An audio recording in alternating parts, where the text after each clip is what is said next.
नमस्कार, मार्केट पंचनामे में आप सभी का स्वागत है। मैं हूं सुमित और हफ्ते का पहला कारोबारी सत्र एक बढ़िया दिन, जबकि बैंक निफ्टी नए रिकॉर्ड स्तरों पर 1250 अंकों की तेजी के साथ आज बंद होता हुआ दिखाई पड़ा। और आईसीआईसीआई बैंक के बढ़िया नंबर्स कह लीजिए, उसके बाद तमाम बैंकिंग में ही आग लग गई। एसबीआई ऑल टाइम हाइस पर पहुंच गया, आईसीआईसीआई बैंक अपने ऑल टाइम हाई पर है और मार्केट कैप 8 लाख करोड़ के पार देश का चौथा सबसे बड़ी कंपनी के तौर पर शुमार हुई और देश का दूसरा सबसे बड़ा बैंक बन गया। एयू में आज अच्छी खरीदारी थी, बाकी बैंक्स में सपोर्टिव बाइंग थे, एचडीएफसी भी थोड़ा बहुत चला, लेकिन निफ्टी बैंक एक तरफा 2.5% के आसपास तेजी। पीएसयू बैंक में जोरदार तेजी, 2.5% का उछाल वहां पर था। आईटी 1/4% आज नीचे रहा, थोड़ा बहुत टीसीएस वगैरह में बाइंग थी, लेकिन बाकी सब बिकवाली थी। बिगेस्ट कंट्रीब्यूटर आज देखने को मिला आईसीआईसीआई बैंक को, वो निफ्टी बैंक को रिकॉर्ड स्तरों पर ले आके बंद भी वहीं होता हुआ दिखाई पड़ा। प्लस स्टॉक स्पेसिफिक स्टोरीज चल रही थी, अल्ट्राटेक के नंबर अच्छे आए, रिएक्शन वहाँ देखने को मिला। ट्रेंड के अच्छे नंबर आए, लेकिन टूटना ही था क्योंकि Q on Q number weak आने थे, तो उसका एक इम्पैक्ट देखने को मिला। लेकिन ओवरऑल एक बढ़िया तेजी, एमसीएक्स वगैरह में रिकवरी थी। एक्सचेंज में बीएससी में आज वो फीस बढ़ने का इम्पैक्ट देखने को मिला, एक समय पर 16% नीचे रहा। एमसीएक्स से पहले टूटा था उसी खबर पे, बाद में वहाँ पे रिएक्शन आता हुआ दिखाई पड़ा या फिर रिकवरी आते हुए दिखाई पड़ी। अपोलो हॉस्पिटल में वो मर्जरी खबरें थी, उसका एक इम्पैक्ट देखने को मिला। सो ऐसे करके अलग अलग न्यूज़ चल रही थी, स्पेसिफिक स्टोरीज चल रही थी, उनका रिएक्शन था। लेकिन इन टोटल आज के लिए सबसे बढ़िया दिन तो बैंक्स के लिए था, और उसमें भी निफ्टी बैंक जो कि आज रिकॉर्ड स्तरों पर आईसीआईसीआई बैंक के दम पर होता हुआ दिखाई पड़ा। उसके अलावा कुछ और इंपॉर्टेंट चीज़ों में इंडसइंड बैंक भी आज चल रहा था, अभी अवेटेड है नंबर्स बहुत सारे। आईटी में अच्छे एचसीएल के नंबर आए, खराब नंबर आए, उनका रिएक्शन था, 6% नीचे बंद हुआ। मिड कैप इंडेक्स आज रिकॉर्ड स्तरों पर बंद हुआ। तो रिकॉर्ड्स का सिलसिला चल ही रहा है। Banking, energy, oil and gas, ये सब शेयर बढ़िया तेज़ी में। पीएसयू के अलावा पीएसई, इन सब में खरीदारी का रुख था। मेटल इंडेक्स बढ़िया, इंफ्रा इंडेक्स बढ़िया, ये सब खरीदारी के साथ ही कामकाज करते हुए दिखाई पड़े। तो ओवरऑल एक बढ़िया सेशन जो कि आज क्लोज होता हुआ दिखाई पड़ा। ये ट्रंकेटेड वीक है, आज कल कामकाज है, बुधवार को छुट्टी है, फिर कामकाज है। सो इसलिए ट्रंकेटेड वीक के हिसाब से आप चलिएगा। एक्सपायरी है कल, क्योंकि जो बुधवार को एक्सपायरी थी निफ्टी बैंक की वो पहले हो जाएगी, तो इसलिए शायद एक्सपायरी कल है और बाकी अपना थर्सडे को ही होगी। तो इस तरह से रिएक्शन है, लेकिन ओवरऑल एक बेटर सेशन आप मान के चलिए, यहाँ पे अच्छा कामकाज होता हुआ दिखाई पड़ा। अब सवाल जवाब का सिलसिला शुरू करेंगे और बातचीत करेंगे कुछ सवालों को लेकर भी, जहाँ पर आप अपने सवाल पूछ सकते हैं अलग अलग माध्यमों के जरिए, यानी कि आप फेसबुक, इंस्टाग्राम और बाकी प्रोफाइल के जरिए भी आप सवाल पूछ सकते हैं। शुरुआत करते हैं सवालों की। सबसे पहले ठाकुर साहब का सवाल है, गौतम ठाकुर साहब का। Sir, hello sir, suggest fresh entry in SBI, Ashok Leyland, EIL. Thakur साहब देखो, एसबीआई ऑल टाइम हाई पर है, आप एज वी स्पीक, तो आप ये अंदाज़ा लगाओ कि कोई भी चीज़ अगर ऑल टाइम हाई पर है तो थोड़ी महंगी साइड पे नहीं है। बेटर इसकी अभी इतना आप ध्यान रखो कि बाजार ऑल टाइम हाई बना रहा है एक मेगा इवेंट से पहले।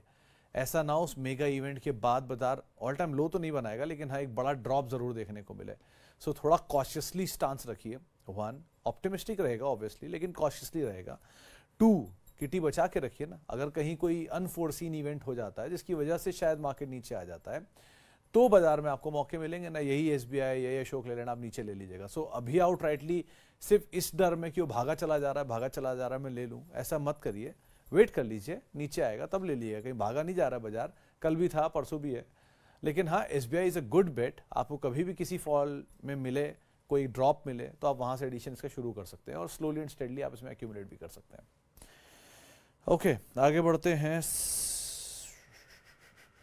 लार्ज कैप और मिड कैप आईटी में कितने स्टॉक रखते हैं, कितने स्टॉक रख सकते हैं?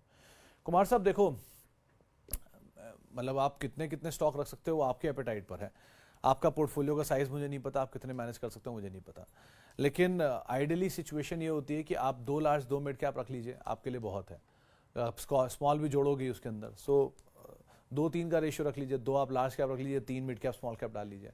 लेकिन इस समय की सिचुएशन के हिसाब से मिड कैप ज़्यादा हीटेड है, स्मॉल कैप ज़्यादा हीटेड है, तो आपके पास लार्ज कैप के ही अच्छे ऑप्शन है। मिसाल तौर पर जेन टेक्नोलॉजीज आज मैं देख रहा था 1100 रुपये के करीब पहुँच गया। 232-230 रुपये पे इसी प्लेटफॉर्म पर उस पर बातचीत होती थी जब प्रमोटर ने बाय किया था। अब 200 रुपये का शेयर आप 5 गुना ऊपर या 6 गुना ऊपर खड़ा हुआ है, आपकी हिम्मत यहाँ पर अगर लेने की है तो क्या ही बोलूँ। तो इस तरह की एक बड़ी तेज़ी देखने के बाद स्टॉक को आप अभी के लिए अवॉइड ही करेंगे। नीचे मिलेगा तो आप एंटर करें। खराब अभी भी नहीं है जेन टेक्नोलॉजीज, जिनके पास है वो होल्ड कर सकते हैं, बट इस तरह के एग्जॉर्बिटेंट गेन के बाद एंटर करना इस रिस्की। सो LTTS या LTIM लार्ज कैप है, LTTS स्मॉल कैप है, जो भागे हैं परसिस्टेंट भागा, बिरला सॉफ्ट भागा, KPIT लगातार अच्छे नंबर, आज भी अच्छे नंबर आए उसके। सो अभी कंटिन्यू कर रहा है वो अपनी तेजी को। सो इस तरह की चीज़ें हो रही हैं, जहाँ जहाँ पर आपको कूल ऑफ मिल रहा है वहाँ वहाँ पर एंटर करिए। और कूल ऑफ मिल रहा है लार्ज कैप में, HCL में आज कूल ऑफ था, LTIM टूट चुका है।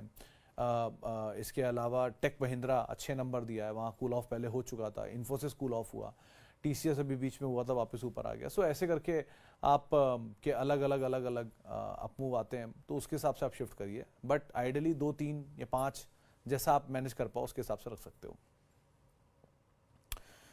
ओके जी, आगे बढ़ते हैं। और hi sir, view on Sharda motor, Shanti gear, ASK automotive. अरे सर, तीनों के तीनों पहली चीज़ तो एंसिलरीज हैं। भले ही शांति गियर पूरी तरह ऑटो एंसिलरी नहीं है, लेकिन फिर भी एंसिलरी में आता है। सो शारदा मोटर केस में value wise it is the cheapest one as of now in तीनों में।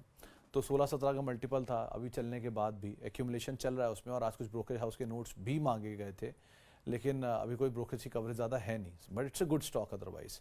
देन कम्स आपका आस्क ऑटोमोटिव, वो 280-284 रुपये का जो बीच में लो काटा था, उस लो का एक स्टॉप लेके आप एंटर कर सकते हो। हाल की लिस्टिंग है, इसलिए बहुत लंबी स्टोरी इसके बारे में भी है नहीं, बट कंपनी अपनी कैपेसिटीज ऐड कर रही है जयपुर वाले प्लांट में, गुड़गांव वाले प्लांट में, और ज़्यादा बेहतर नंबर इनको जयपुर से एक्सपेक्टेड भी हैं। और ये मेजरली अच्छे स्प्री पर है, डेट फ्री कंपनी है, इंटरनल अक्रूवल से एक्सपेंशन हो रहा है, तो वो कंपनी के लिए अच्छा है। सो वो ज़्यादा सेफ बेट है। Third one is your Shanti gear. Shanti gear चला बहुत है, इसलिए वो थोड़ा कूल ऑफ होने का वेट करिए। 2 कंपनी वो भी अच्छी है, बट मुरगप्पा ग्रुप भी बहुत चला है और उसमें ये भी बहुत चला है। सो थोड़ा सा कूल ऑफ हो जाए तो एंटर करना ज़्यादा लॉजिकल है। सो वैल्यूएशन वाइज सबसे सस्ता आपके सामने इस समय शारदा मोटर है, कैपेसिटी एडिशन के हिसाब से आस्क ऑटोमोटिव है, और क्वालिटी पेडिग्री का स्टॉक है शांति गियर। तो आप इस 3 क्राइटेरिया के हिसाब से इनमें एंटर कर सकते हैं। Sir, is it possible to reduce 50% expenses in a quarter in JP Power to sudden increase in OPM? मोमिन सर देखो, JP पावर के नंबर अच्छे थे। 2 बड़ी वजह आप मान सकते हो। पिछले बार तो वैसे लो बेस था, तो YOY बेसिस पे आपको लॉस से प्रॉफिट में दिखाई पड़ेगा, बट Q-on-Q बेसिस पे पिछले क्वार्टर के नंबर भी इनके बहुत अच्छे आए थे। इनका रिडक्शन इसलिए भी हो रहा है क्योंकि इन्होंने एक बड़ा असेट बेचा था, जो कि शायद इनकी कॉस्ट का बड़ा हिस्सा निकल जाता है वहाँ से। सो ऐसा एक्सपेंस का रिडक्शन 2-3 सूरतों में होता है। पहला, आप बहुत बड़ी वर्कफोर्स को निकाल दो, वो उनके लिए सही है जिनकी वर्कफोर्स मतलब एडिशनल थी और आपका काम में कोई इशू नहीं आ रहा है। अगर आपके रेवेन्यूज़ पे कोई इम्पैक्ट नहीं आ रहा है और आप वर्कफोर्स निकालते हो, तो आपके केस में ऐसा एक इम्पैक्ट आ सकता है। दूसरा, एक टैक्स रिडक्शन का भी बड़ा इम्पैक्ट होता है। कभी कभी आप टैक्स क्रेडिट लेके बैठे होते हो लास्ट क्वार्टर में, इस बार आपका टैक्स एक्सपेंस आ जाता है, या टैक्स एक्सपेंस, तो वो एडजस्टमेंट आपको लगता है 50% रिडक्शन। तीसरी तरफ एक ये भी चीज़ होती है, कोई बड़ा असेट आपने बेच दिया, उस बड़े असेट के साथ आपकी कॉस्ट भी कम हो गई, रेवेन्यूज़ पे इम्पैक्ट नहीं आया ज़्यादा, लेकिन कॉस्ट बहुत तेज़ी से नीचे आ गई। सो ये क्या बेनिफिट हो सकता है। तो या रैंप अप कैपेसिटी होती है कभी कभी कि आप अपनी इनपुट कॉस्ट को सच में ही कम कर रहे हो। तो ऐसे बहुत सारे रीजंस हो सकते हैं, but in total JP power के नंबर अच्छे हैं। और 15 रुपये इसका स्टॉप रखिए, 24 पे रेजिस्टेंस है। इन चीज़ों को आप ध्यान कर लेकर चलिएगा। अगर 24 निकल जाता है तो इस स्टॉक में बढ़िया तेजी आ सकती है, बट एज ऑफ नाउ अभी के लिए सामने 24 ही खड़ा है, तो उसको आप देख सकते हैं। सर्किट टू सर्किट चल रहा है, लेट्स सी कहाँ तक जाता है। मेरे पास HDFC बैंक के 400 शेयर हैं, एक्स डेट 10 मई को है। कहाँ गया 10 मई को। अगर मैं शेयर 11 मई को बेचता हूँ तो क्या डिविडेंड मिलेगा? पवन सर, आपके लिए और उन सब के लिए जिनको ये सवाल अक्सर मन में आता है कि मेरे पास शेयर हैं, डिविडेंड वाले दिन मैं बेच दूं तो क्या होगा, आपको एक्स डेट पे नज़र नहीं रखनी है, आपको रिकॉर्ड डेट पे नज़र रखनी है। रिकॉर्ड तारीख के दिन अगर आपके पास आपके शेयर हैं, वो रिकॉर्ड तारीख होता है कंपनी के खाते रजिस्टर में आपका नाम होना चाहिए, वो रजिस्टर में आपका नाम अगर है रिकॉर्ड तारीख के दिन, तो आपको शेयर अलॉट होंगे।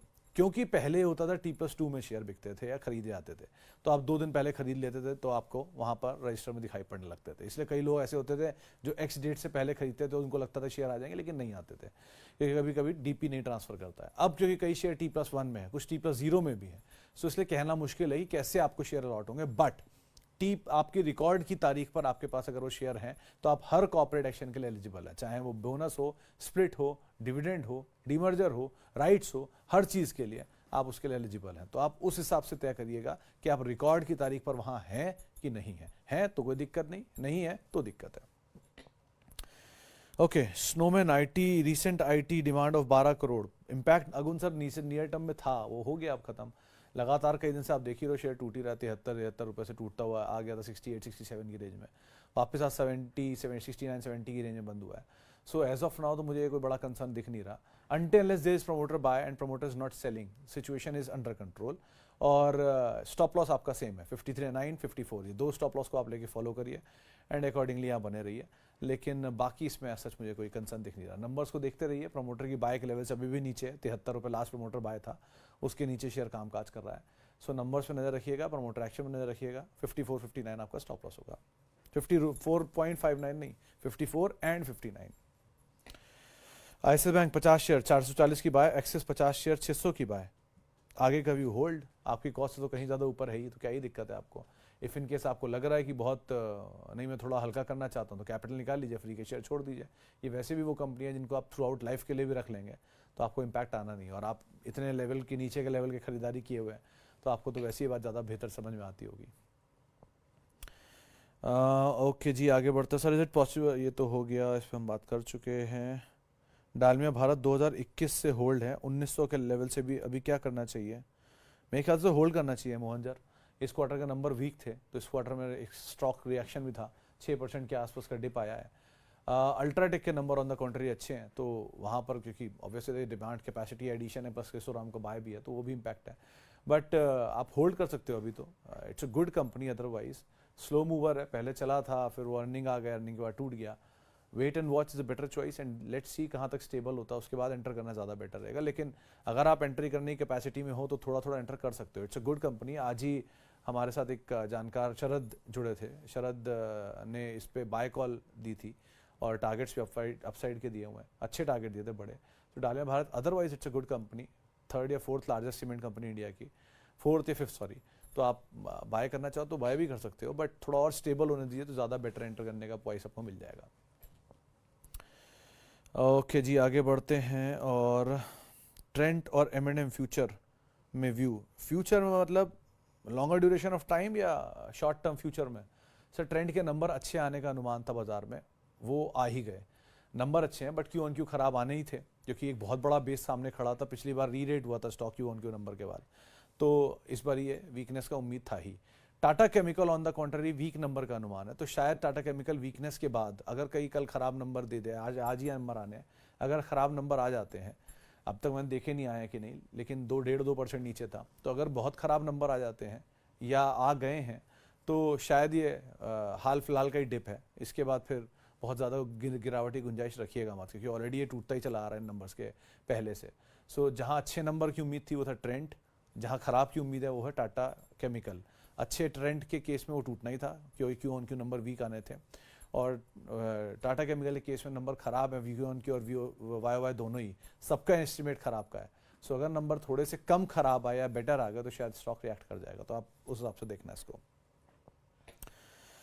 हेलो सर, BEL 236 पे फ्रेश एंट्री व्यू। अपोलो के केस में आप होल्ड कर सकते हो, कोई ऐसा इशू नहीं है। ये आज जो डील थी ये थोड़ी सी इनकी गाइडेंस, असल में इनकी वैल्यू को कट किया गया है कि जो अपोलो हेल्थ है उसकी वैल्यूएशन कट की गई है, बट ये नियर टर्म जर्क है, बहुत इंपैक्ट करेगा नहीं लॉन्गर ड्यूरेशन ऑफ टाइम के लिए, तो आप आराम से ऐड कर सकते हो।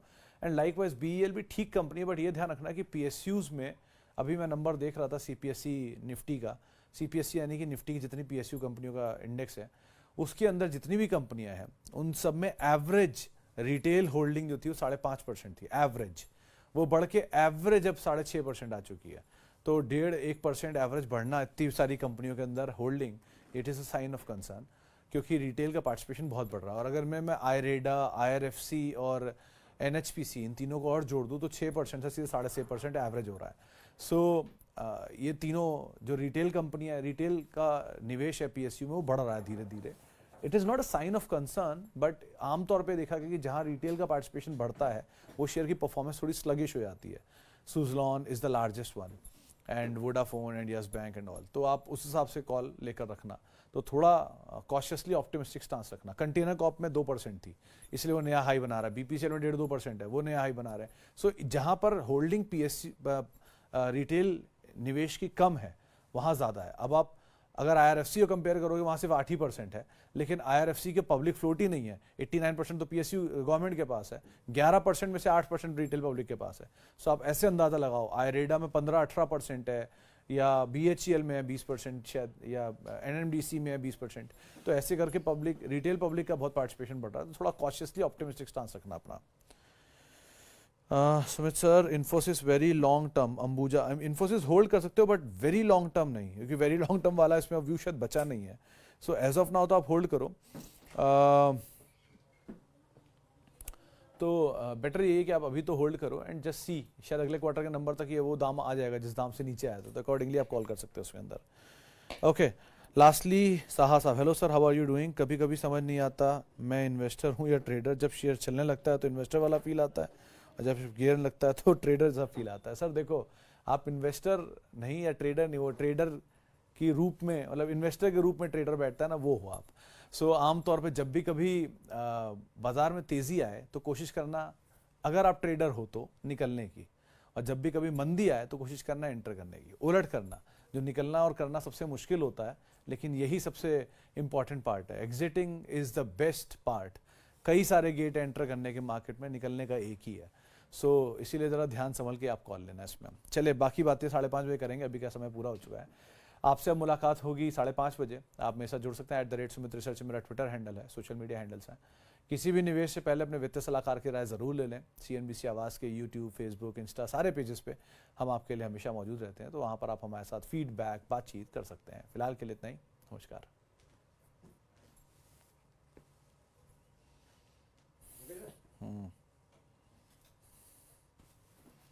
चलो जी, डन हो डन।